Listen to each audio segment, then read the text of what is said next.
Agora vamos lá, gente. Nosso assunto é adolescente. A gente vai focar, claro, que na saúde mental desses meninos e meninas tão maravilhosos, cheios de vida, né? E de tanta coisa pela frente. Segundo a Associação Brasileira de Psicanálise, cerca de 10% dos adolescentes brasileiros estão sofrendo de depressão.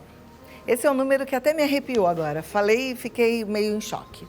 Porque tem tudo para ser uma fase de pura alegria, né? Mas, ao mesmo tempo, quem entende do assunto, que está aqui comigo e daqui a pouco vai explicar para a gente, entende também um pouco dessa questão toda da oscilação hormonal. Tem muita coisa acontecendo com o adolescente. Em todo o mundo, segundo a Organização Mundial da Saúde, 20% dos adolescentes estão sofrendo com depressão. Nessa faixa etária, os sintomas podem ser confundidos com alterações de humor próprios dessa fase, né? Todo mundo fala, adolescência, acha que adolescente é birrento, né? E por isso é que esse assunto me é tão caro, porque um olhar atento pode fazer toda a diferença. E eu converso agora com quem tem um olhar lindo e atento, que é a psicanalista Helena Cunha de Siero. Seja bem-vinda! Tão bom te receber. Feliz que eu tô aqui de novo. Obrigada. E eu tô feliz de te receber também. A gente falou outro dia, quem não assistiu a entrevista da Helena, a gente falou sobre síndrome do ninho vazio, que ela até mudou de nome, não é nada disso, porque não é doença nenhuma. Foi linda e hoje a gente fala sobre adolescente. Então vou mudar de nome de novo. Vai mudar? Vou mudar. Porque falar de adolescente é falar do futuro, né? Acho super importante a gente estar aqui falando juntas outra vez, porque a gente está pensando no futuro, né? Na sociedade que está por vir, né? Então, para mim, é uma honra estar aqui de novo e é uma honra falar desse tema, porque é como pegar um botão de rosa fechadinho assim na mão, mas que está cheio de espinhos, né? O adolescente, ele é como um botão de rosa. Tá prontinho para o mundo, mas tem que se segurar, tá fechado. E tá precisando de um adulto que dê repertório, diálogo, porque a adolescência, ela é uma ponte, né, que marca um antes, o período da infância, e o depois, a fase adulta. Então, ela é uma travessia. E nós, adultos, temos que estender a mão para o adolescente fazer essa travessia da maneira mais generosa possível, né? E o que a gente vê muito hoje em dia são adultos que não conseguem oferecer esse amparo e esse acolhimento, porque muitas vezes estão preocupados em perpetuar a própria juventude, né?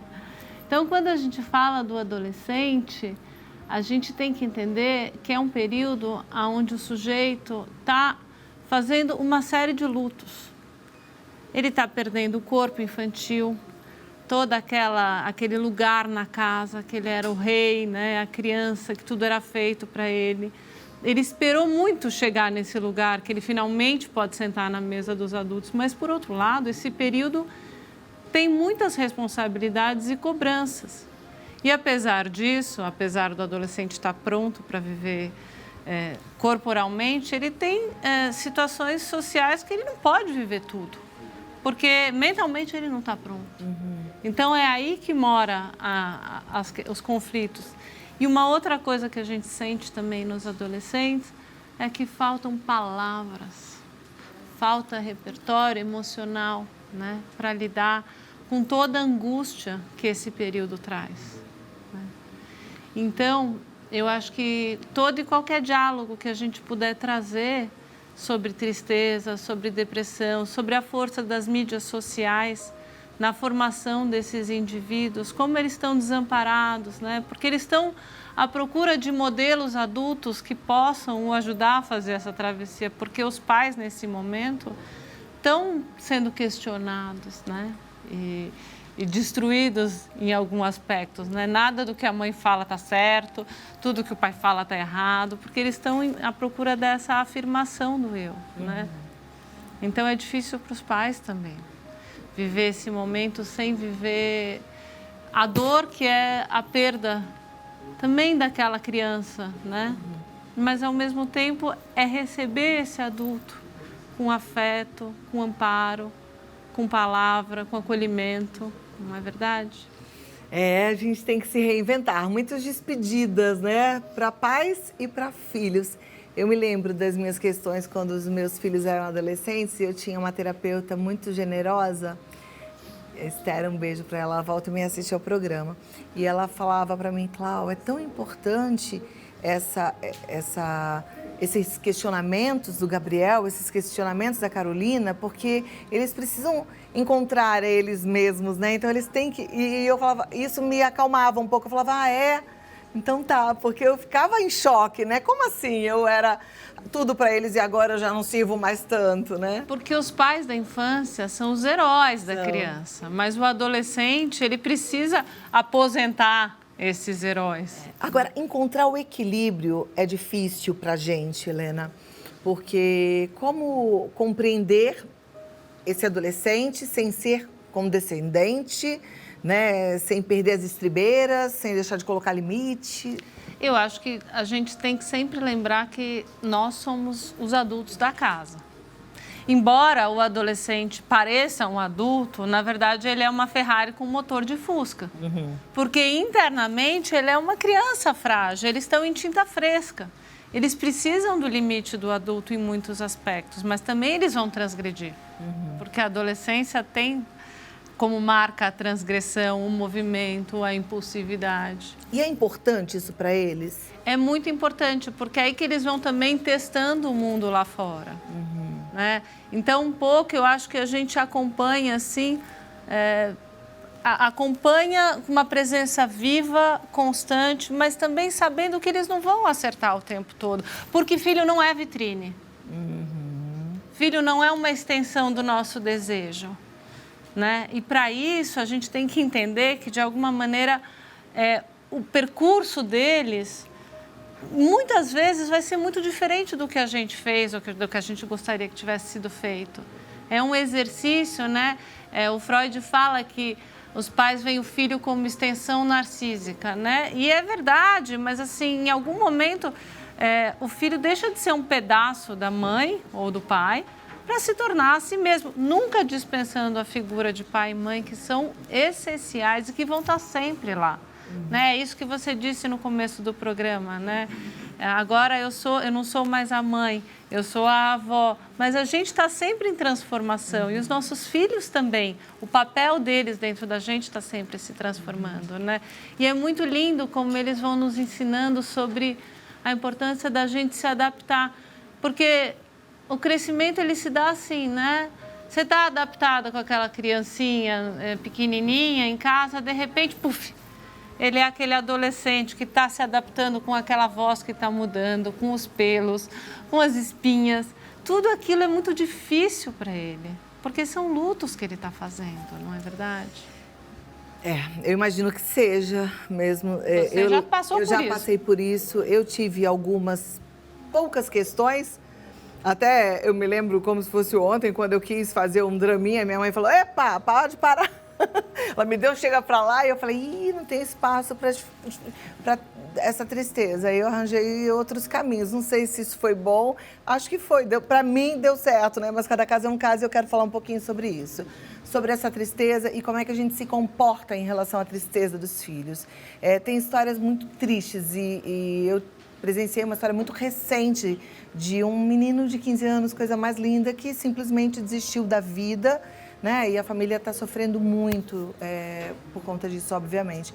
Como é que a gente lida com essas tristezas dos filhos? Qual é o melhor caminho? Olha, eu acho que, assim, é chover no molhado falar de diálogo? Mas em tempos de pais tão distraídos com o celular e de crianças, adolescentes tão perdidos, né, soltos na rede, né, acho que é muito importante a gente estar sempre convocando e chamando o adolescente para a vida. E ficar atento com os sinais. Um pouco de isolamento, de ficar sozinho no quarto, tem a ver com a descoberta do corpo, tem a ver com uma necessidade de se encontrar consigo mesmo, tem a ver com uma necessidade, talvez, de criar outros lugares de conforto em si, né? O quarto do adolescente é o santuário do adolescente, né? Mas eu acho que os pais têm que estar perto o suficiente para entender o que está acontecendo, né? E ficar atento com os sinais, né? De trocar a noite pelo dia, né, um humor mais depressivo, a constância desse humor, né, eu acho que é importante. A questão do suicídio na adolescência, ela realmente está aumentando muito. Eu acho muito importante que a gente fale disso cada vez mais, né? Falar é uma maneira de combater, porque aí você assiste o programa, você conversa com a sua vizinha e a sua vizinha vai se lembrar de conversar um pouco mais com aquele adolescente que tem em casa, que está sozinho, né? Eu tenho visto muitas crianças, muitos adolescentes, né, se cortando. Várias amigas falam sobre isso. Não é um caso específico, parece que virou uma modinha entre eles? Olha, existe uma coisa que, de fato, assim, o adolescente, ele é muito influenciável. Então, assim, porque ele está à procura de novos modelos, ele está desesperado. De que jeito que eu tenho que ser? Como é que eu tenho que me vestir? E o grupo para o adolescente é muito importante, porque aquele ego que está frágilzinho, que está aprendendo a se entender no mundo, ele precisa do grupo como se fosse um ego auxiliar, a gente fala assim, como se fosse um muro, né? Então, muitas vezes tem essa coisa do contágio mesmo, o que um faz, os outros fazem. E fazem. E tem uma coisa também que eu acho que é muito forte, assim, da questão da automutilação, que o adolescente, muitas vezes, por falta de palavra, ele atua. Ele age. Ele não sabe expressar ele não o que sabe ele está expressar. sentindo. Então, por isso que parece chover no molhado falar. E falar no sentido do adolescente, eu acho super importante você trazer assim...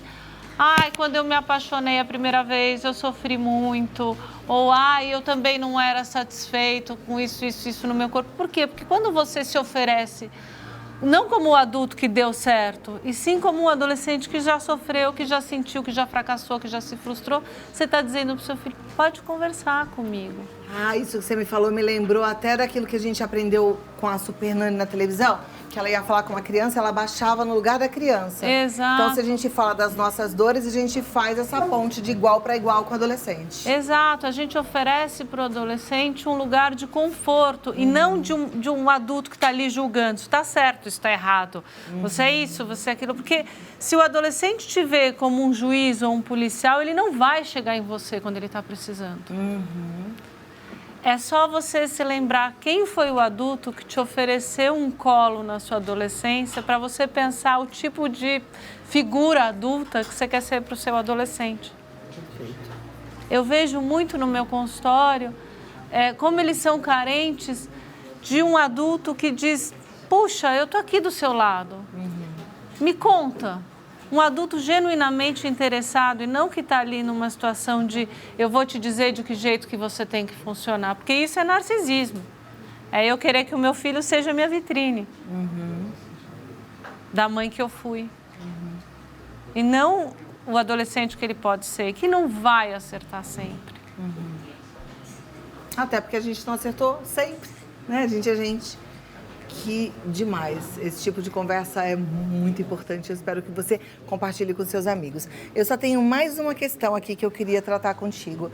A gente ouve muitas mães falando que elas tentam essa aproximação, elas tentam esse diálogo. Mas o adolescente hoje, ele tá muito assim, né? Então ele fala, aham, e ele nem olha. E aí, como que foi a escola? Legal. E aí elas se sentem impotentes diante disso aqui. A gente tem que procurar sempre algo em comum com esse adolescente. Porque aquela criança lá que você amou, que você pegou no colo, ela ainda está lá. Ela não deixou de existir. Tem algo dessa história sua com aquela criança que é só de vocês dois e que é só resgatar. Porque ele também está precisando de você. Sabe aquela música do Skank que ele fala... Quando eu estiver triste, simplesmente me abrace. Chegar perto, o abraço não precisa ser físico, porque eles estão tipo... Mas pode ser um abraço emocional, né? De estar perto, um contorno. Qual é o momento de falar, preciso de ajuda? Quando você vê que de jeito nenhum você está atingindo o teu filho. E quando você percebe pelos atos desesperados um pedido de socorro. O que seria um ato desesperado de pedido de socorro? Se cortar, o comportamento de risco, um aspecto mais soturno. Eles eles deixam as coisas claras. É que muitas vezes a gente não consegue ver, porque isso mexe com a nossa dor. Ver a dor no filho é muito doloroso. Para nós mesmos, né?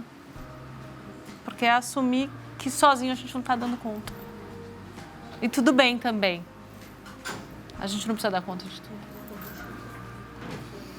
Dá vontade de ficar conversando com a Helena o programa inteirinho? A produção já mostrou a plaquinha de que acabou. Ó, já tem umas 3 aqui, mas eu fico com vontade de falar mais sobre esse assunto. Vou te falar para voltar rápido para a gente continuar conversando.